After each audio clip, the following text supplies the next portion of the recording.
Olá, muito boa tarde para você. Está começando o Mundo Meio-Dia, o seu encontro com as notícias internacionais. Um super-homem foi flagrado voando em volta de uma usina nuclear nas proximidades de Lyon, no sul da França. A ação faz parte de um protesto de ativistas do Greenpeace que queriam chamar a atenção para a fragilidade da segurança ao redor das instalações que podem ser alvo fácil de um ataque terrorista. Isso se comprova quando o drone é propositalmente colidido contra um tanque de armazenamento de combustível nuclear instalado ao lado de um reator, em uma das áreas mais radioativas do local. O alerta do Greenpeace mostra o quanto a humanidade pode estar vulnerável a grandes tragédias e muitas vezes nem se dá conta disso. E veja o que é notícia no mundo nesta quarta-feira, 4 de julho. Apreensão na Tailândia. A previsão de chuvas fortes para os próximos dias pode prejudicar o trabalho de resgate do time de futebol preso dentro de uma caverna. Sobe para 34 o número de mortos em naufrágio de balsa na Indonésia. Entre as vítimas estão 6 crianças. Câmera de segurança flagra mulher caindo de um carro em movimento. E os americanos comemoram hoje a independência dos Estados Unidos. As notícias que movimentam o mundo você acompanha a partir de agora.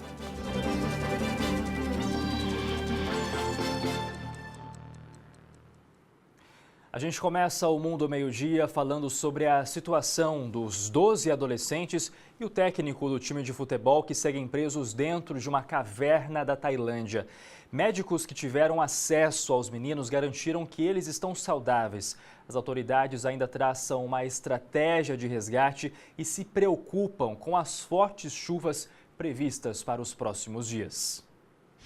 O vídeo mais recente, divulgado pela Marinha Tailandesa, mostra os 12 meninos e o técnico de futebol no interior da caverna. Alguns deles vestindo cobertores térmicos, depois de terem recebido alimentos de alto valor energético. Com aparência magra e abatida, mas bem de saúde, segundo os médicos. Um a um eles se apresentam. Após o nome, a mensagem de alívio aos familiares. Estou bem, repetem. Do lado de fora, as mães dos garotos assistem às imagens emocionadas. No acampamento montado na montanha, as equipes trabalham sem parar. O desafio é encontrar uma forma segura de resgatar o grupo. As chuvas fortes ameaçam inundar ainda mais o interior das galerias, bloqueando a passagem.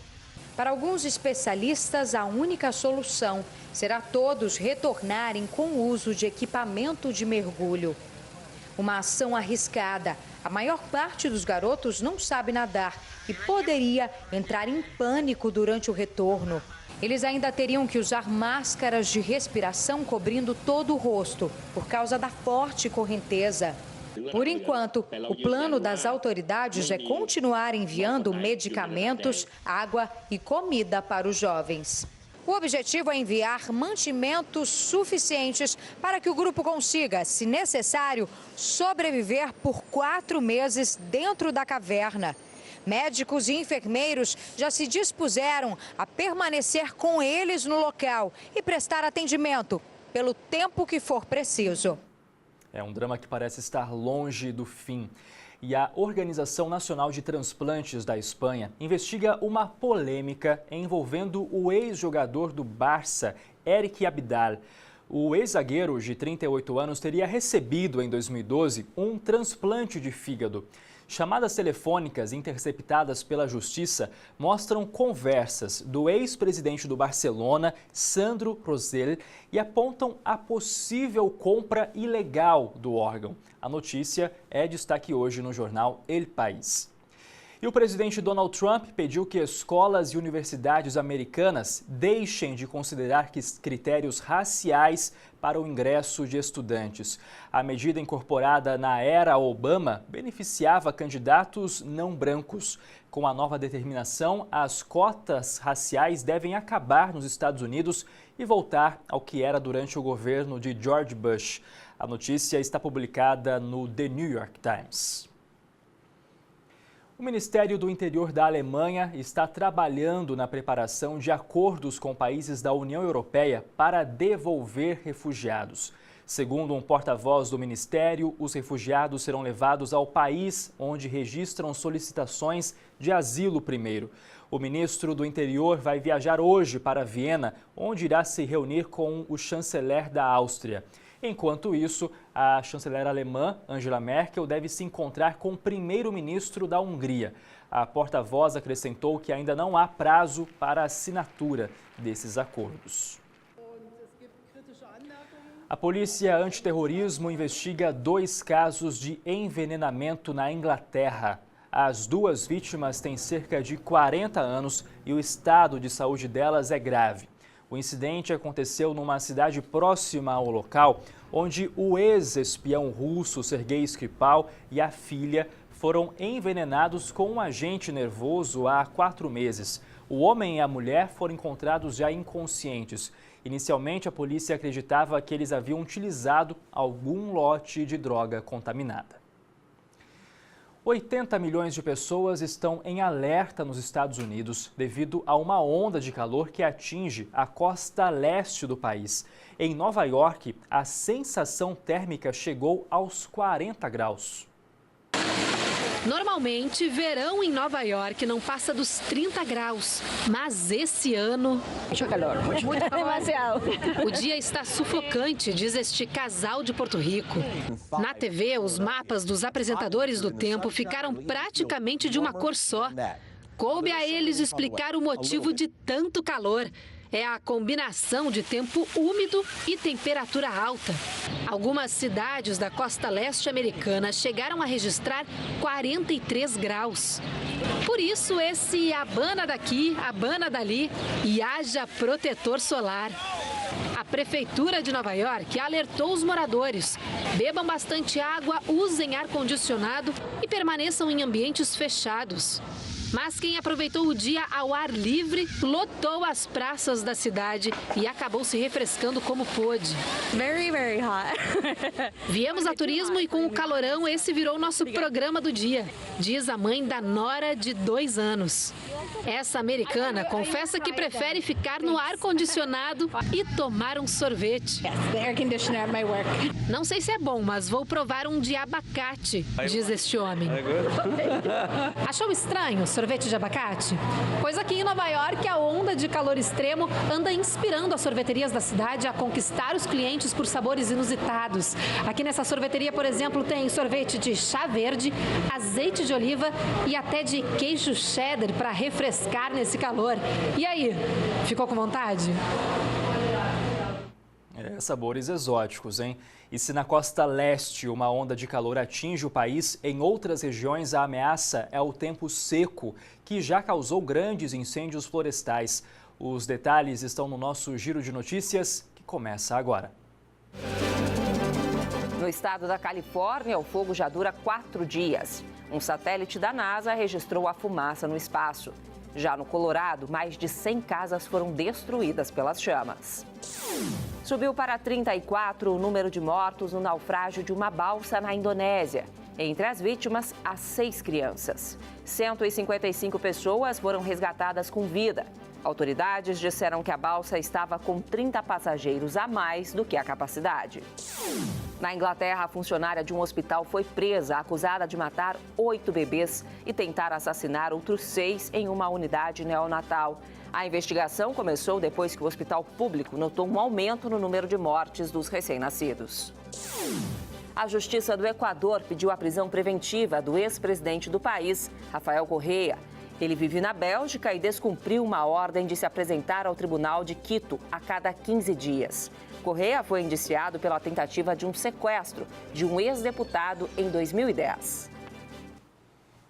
Olha, uma câmera de segurança flagrou uma mulher caindo de um carro em movimento nos Estados Unidos. As imagens mostram o momento da queda no meio de um cruzamento. A motorista desce do carro e carrega a mulher, aparentemente inconsciente. A polícia achou o caso estranho e localizou o veículo, mas a mulher disse que a queda dela foi um acidente e e que teve apenas ferimentos leves. Olha aí o momento então que a motorista desce do carro para socorrer essa mulher que teria caído do veículo. Enfim, de fato, uma imagem que chama a atenção. E no próximo bloco você vai ver uma polêmica envolvendo a cantora Madonna. E os americanos celebram hoje o Dia da Independência. O Mundo Meio-Dia volta já já.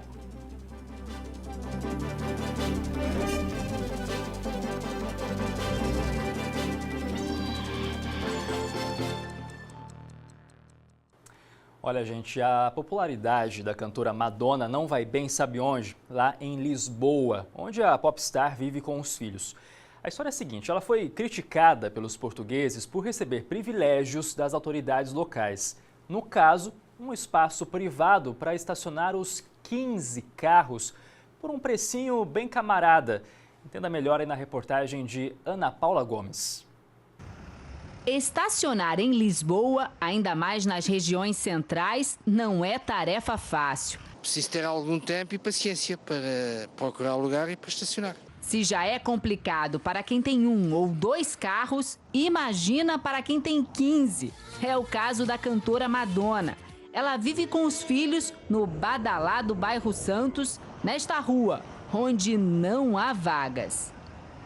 A Câmara Municipal de Lisboa resolveu dar uma ajudinha. Cedeu este terreno para a cantora estacionar a frota de veículos. O lugar fica a poucos metros da casa dela. Uma situação que gerou insatisfação entre os moradores. Os grandes têm tudo e os pequenos não têm nada. Pode ter mais fama que eu, é normal. Mas a nível de pagamento acho que devia ser igual para todos, não é? Essa não é a primeira vez que Madonna tem problemas com estacionamento. Em Londres e em Nova York, ela colecionou multas por parar o carro em lugar proibido. Segundo a Câmara Municipal de Lisboa, a rainha do pop vai pagar 720 euros por mês, o equivalente a R$ 3.200, valor quase 4 vezes menor do que ela pagaria se achasse vaga para todos os carros no parquímetro da rua.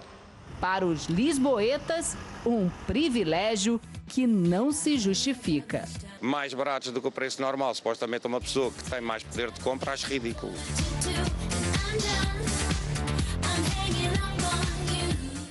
Coitadinha da Madonna, né, gente? Certamente não poderia pagar mais do que isso agora para guardar os 15 carros, uma frota de fato. Vamos agora ver a movimentação pelo mundo. As imagens são do serviço de streaming Earthcam. A gente começa hoje na Tanzânia, com imagens do centro de Moshi. Por lá agora são 6h19 da tarde. Nesse momento, temperatura de 22 graus. E a nossa última câmera, hoje apenas 2 câmeras. Essa que você vê é com imagens de Miami, nos Estados Unidos, uma parte do centro comercial da cidade. Dia bonito, temperatura alta, 30 graus, agora 11h19 da manhã. E falando nos Estados Unidos, hoje, 4 de julho, é dia da independência dos Estados Unidos, o feriado mais festejado do país. A festa começou assim que os relógios marcaram meia-noite. Foi possível ver fogos de artifício em cidades como Columbus, Milwaukee e Dallas. O dia marca a Declaração de Independência de 1776, ano em que 13 colônias declararam a separação formal do Império Britânico. A Guerra de Separação continuou por 7 anos, até o país declarar vitória em 1781. Com a assinatura do Tratado de Paris, 2 anos depois, foi reconhecido o fim da guerra e aceita oficialmente a independência americana. O Independence Day é a data mais importante do ano e a mais celebrada no país e nas colônias americanas espalhadas pelo mundo.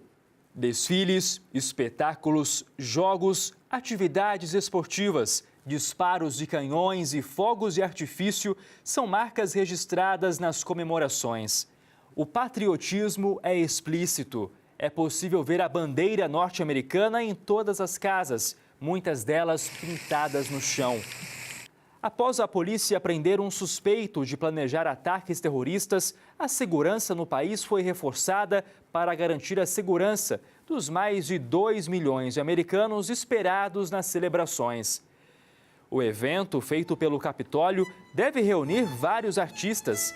O ensaio realizado ontem já mostrou que a festa será grande.